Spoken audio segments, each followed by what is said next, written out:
last day I was supposed to make a report and I was sharing it with নাফিস ইকবাল ভাই যে অনেকটা report এরকম হচ্ছিল যে ক্যাপ্টেন ভাইস ক্যাপ্টেন বাংলাদেশকে জিতিয়ে দিল, কারণ 55 রানের একটা দারুণ পার্টনারশিপ আপনি এবং শান্ত করেছিলেন, খুব স্মুথ যাচ্ছিল। ঘটলোটা কি মিরাজ, যে মানে এরকম বিপর্যয়, এটা তো আপনার ক্যারিয়ারও কি আপনি এত ড্যামেজ দেখেছেন 11 রানে 7 উইকেট? একটা জিনিস যে দেখেন, যে যখন আমি আর শান্ত ব্যাটিং করছিলাম তখন আমাদের দুজনের কাছে উইকেটটা ইজি মনে হচ্ছিল, বাট আফটার 20 ওভার্স তারপরে বলটা যখন একটু সফট হয়ে গেছে, একটু পুরন হয়ে গেছে, হঠাৎ করে একটু টার্নিংটা শুরু হয়ে গেছে বেশি। বাট আপনি দেখেন যে মাঝখানে আমি আর শান্ত খুব স্ট্রাগল করতেছিলাম ব্যাটিং, আমরা সেট ব্যাটসম্যান থাকাকালীন ওই সময়টা। হ্যাঁ, অবশ্যই আমাদের দুজন যেভাবে সেট ছিলাম, আমাদের দুজনের ভিতরে একজনের ফিনিশ করা উচিত ছিল, কারণ আমি শান্তকে বারবার বলছিলাম যে এই উইকেটে আমাদের দুজনের যেহেতু প্রবলেম হচ্ছে খেলতে, পরের ব্যাটসম্যানদের জন্য অনেক ডিফিকাল্ট হবে, কারণ হঠাৎ করে উইকেটটা এরকম টার্নিং হচ্ছিল, যে স্লো টার্নিং হচ্ছিল, তারপরে স্টেট আসতেছিল, মানে আপনি প্রিডিক্ট করতে পারবেন না যে কোন বল সোজা যাবে কোন বল টার্ন করবে, এটা হঠাৎ করে হয়েছিল। বাট ওই সময়টা আমিও মিস্টেক করেছি, শান্তও মিস্টেক করেছে, যেটা আমরা এটা নিয়ে ডিসকাস করেছি।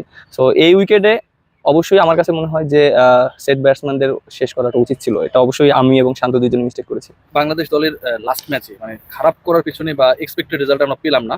আমরা যদি বোলিং ওয়াইজ দেখি মিরাজ, ওদের 71-এ 5 উইকেট চলে গেছে।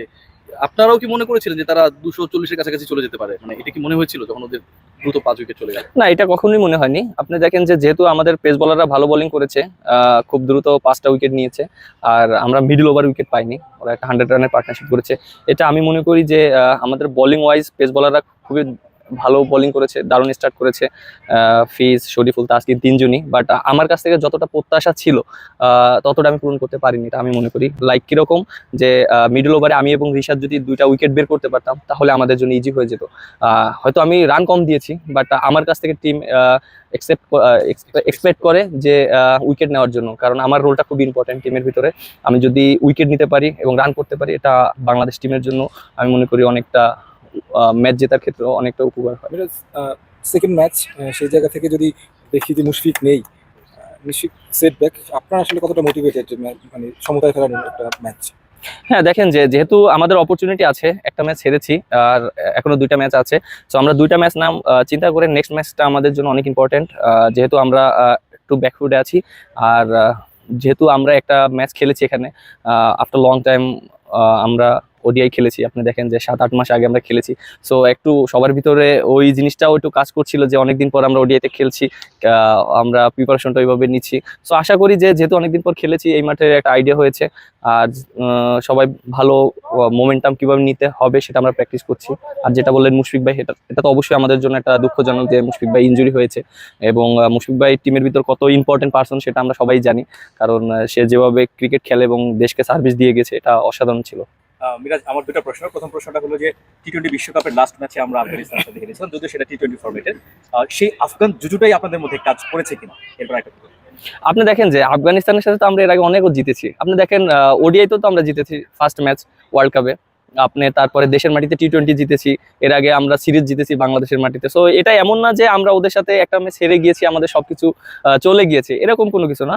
আমরা চেষ্টা করছি, ইন্টারন্যাশনাল ক্রিকেট আপনার প্রত্যেকটা টিমেই ভালো স্ট্যান্ডার্ড মাইন্ডের, এবং আপনি কখনোই কোনো টিমকে ছোট বলতে পারবেন না।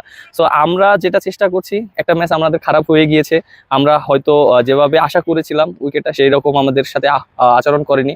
এটা আমি অবশ্যই রেসপন্সিবিলিটি মানে বলছি এটাই, যে আমরা যারা ব্যাটসম্যান ছিলাম, যারা সেট ব্যাটসম্যান ছিলাম, তারা দায়িত্বটা নেওয়া উচিত ছিল। আমি আর শান্ত, সেটা সবসময় আমি বলেছি। মুশফিক ভাই নেই, নিঃসন্দেহে আসলে একাদশে পরিবর্তন আসবে। সেক্ষেত্রে জাকির আলী অনিককে আমরা দেখছি কিপিং করতে, জাকির আলী অনিকের হয়তো অভিষেক হতে যাচ্ছে ওয়ানডেতে। সেক্ষেত্রে আসলে টিম কম্বিনেশনটা নিয়ে চিন্তা কি, যেহেতু আপনি ভাইস ক্যাপ্টেন, নিশ্চয়ই প্ল্যানিং এর অংশ আপনি। টিম কম্বিনেশন দেখেন যে আমাদের যে অনেক বেশি অপশন এরকমও কিন্তু নেই। দেখেন লিটন দাস কিন্তু সে অসুস্থ আছে, সে থাকলে হয়তো আরো টিমের ব্যালেন্সটা ভালো থাকতো। যেহেতু ওই রকম অপরচুনিটি নেই, জাকির আলীর জন্য অবশ্যই বেস্ট অফ লাক, কারণ ওর জন্য ভালো একটা অপরচুনিটি সুযোগ আসছে। ও যদি 100% নিজে দিতে পারে, অবশ্য ওর নিজের ক্যারিয়ারের জন্য ভালো এবং দেশের জন্য ভালো হবে। মিরাজ, সবসময় আসলে ক্যাপ্টেন শান্তকে রিভিউ নিতে আপনি সহযোগিতা করে থাকেন। আসলে রিশাদের বলে নবীর যে আউটটা ছিল, কি মনে হয় সেই আউটটা ওই সময় রিভিউ নিলে বা ওই আউটটা পেলে ম্যাচের দৃশ্য বদলানোর হতো? দেখেন, আমি যখন নিজে বল করি তখন অনেক সময় বোঝা যায়, বা বাইরে থাকে যখন সার্কেলের ভিতরে ফিল্ডিং করি। বাট কালকের যে মোমেন্টামটা ছিল, এটা আসলে আমার পক্ষে দূর থেকে সম্ভব ছিল না। আর এটা ভালো বোলার এবং উইকেট কিপার ভালো ফিডব্যাক দিতে পারবে। সো বোলার হয়তো কনফিডেন্ট নিয়ে ব্যাটসম্যানকে ক্যাপ্টেনকে কনভিন্স করতে পারেনি, এর জন্য হয়তো রিভিউটা নিতে পারেনি। আপনি যদি বোলিং থাকতেন আপনি পারতেন কিনা? আমি তো সবসময় অলওয়েজ পজিটিভ, আমি তো সবসময় নেওয়ার চেষ্টা করি। Thank you. Thank you. বলেন আপনি লাস্ট